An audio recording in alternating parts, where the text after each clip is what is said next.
Bonjour, aujourd'hui nous allons voir la deuxième partie sur la symétrie axiale.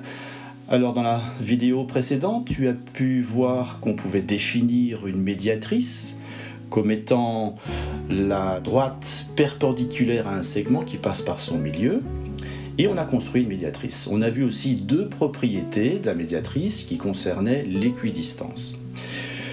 Aujourd'hui, on va travailler sur la feuille numéro 2, donc je t'invite à la prendre avec toi, et on va compléter tout d'abord l'encadré qu'il y a ici à droite. Alors à l'aide du compas, on place un premier point C équidistant de A et de B. Alors je te laisse compléter déjà le mot, et après on va expliquer ce que cela signifie. Et à l'aide toujours du compas, on va placer un deuxième point D équidistant de A et de B. Il y aura donc deux points, C et D, et on va ensuite tracer ce qu'on appellera la médiatrice du segment. C'est bon? Alors je vais te montrer une deuxième méthode pour construire une médiatrice. Et elle est très efficace, elle est géniale. Tu vas prendre ton compas et tu vas ouvrir ton compas à plus de la moitié du segment. En piquant sur le point A, tu piques sur le point A, l'extrémité A, plus de la moitié du segment, c'est-à-dire tu l'ouvres plus que ça, donc à peu près ça.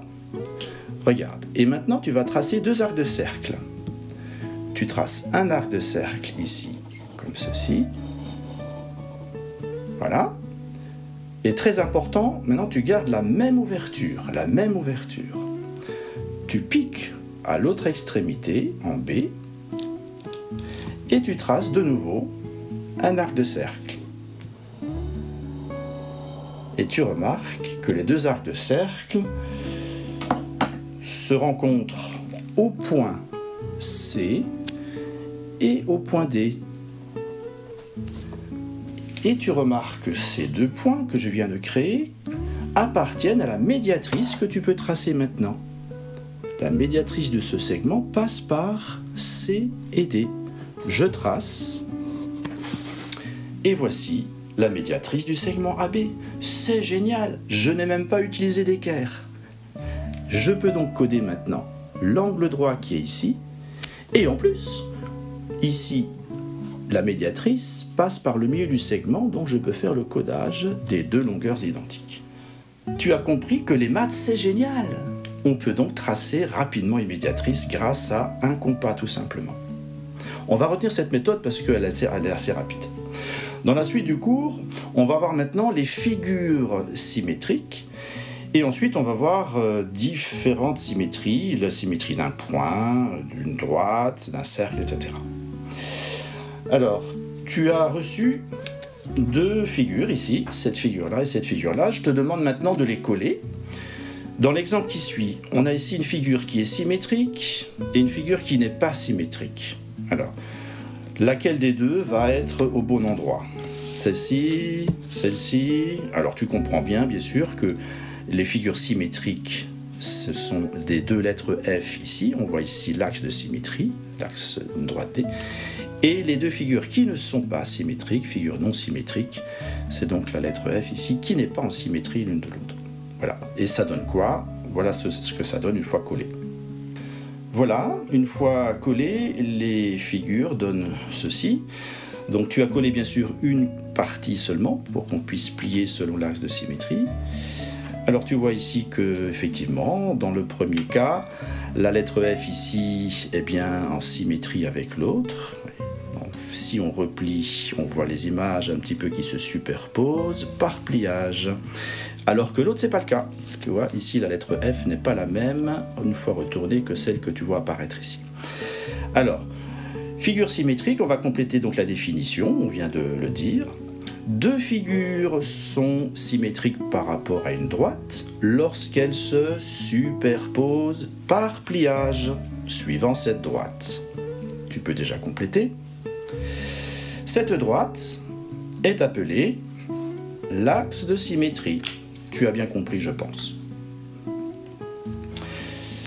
On va voir maintenant quelques propriétés de la symétrie axiale. On voit des choses qui sont conservées, on dit, ou gardées. Alors, tu peux noter la symétrie axiale conserve 4 caractéristiques. La première, la symétrie axiale conserve les longueurs. Elle conserve aussi l'alignement des points. Elle conserve aussi les angles. Et elle conserve aussi les aires. Conserver, c'est-à-dire garder. Alors, illustrons ça avec la figure que j'ai ici. En effet, la symétrie, l'image ici de ma lettre F, si je regarde cette longueur-là, est-ce que c'est la même longueur ici? Oui, bien sûr. Donc, les longueurs sont conservées. Maintenant, l'alignement des points. Admettons, tu vois, ce point-là, ce point-là, ce point-là et ce point-là sont tous les 4 alignés.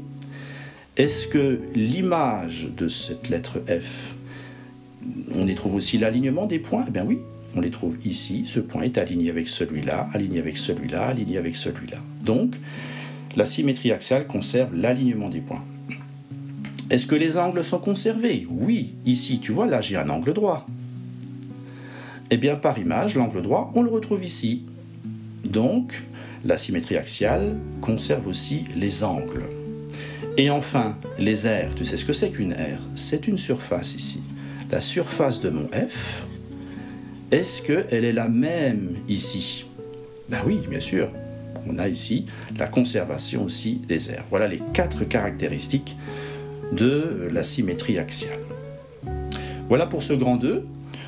On va terminer par le grand 3, ici, symétrique d'un point.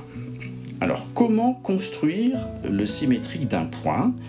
On va voir d'abord la définition et puis une propriété en rapport avec cela. Alors, tu peux compléter sur ta feuille le symétrique du point M, ici, par rapport à la droite D, et le point M' tel que les points M et M' se superposent par pliage suivant la droite D. Alors, qu'est-ce que ça signifie? Ça veut dire que le symétrique d'un point M ici par rapport à la droite D, tu comprends qu'il va être à peu près par là. Le point M', il sera ici. Il se superpose par pliage, comme on l'a vu ici, par pliage. Alors, on va le construire.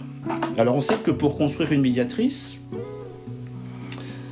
ici, la droite D étant la médiatrice du segment M', on peut prendre l'équerre ou alors on peut prendre aussi le compas. Bon, on va prendre l'équerre.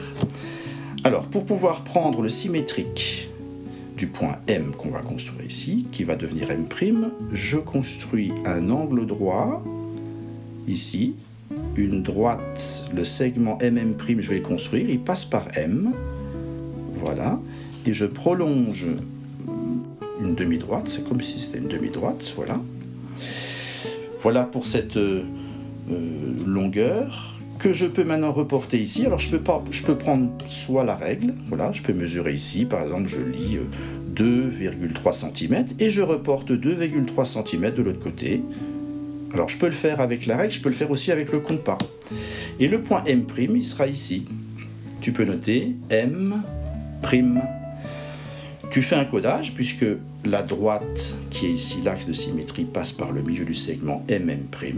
Tu fais un codage et on sait que ça c'est perpendiculaire au segment. L'axe de symétrie est perpendiculaire au segment M'. Tu as construit donc ce point M'. Et maintenant la propriété que tu peux compléter en rapport avec cette figure. La droite D est alors perpendiculaire au segment M'. Et le coupe en son milieu. On dit que la droite D est la médiatrice du segment M'. Voilà pour cette page numéro 2. J'espère que tu auras tout compris. On va passer à la vidéo suivante avec la page 3. Merci.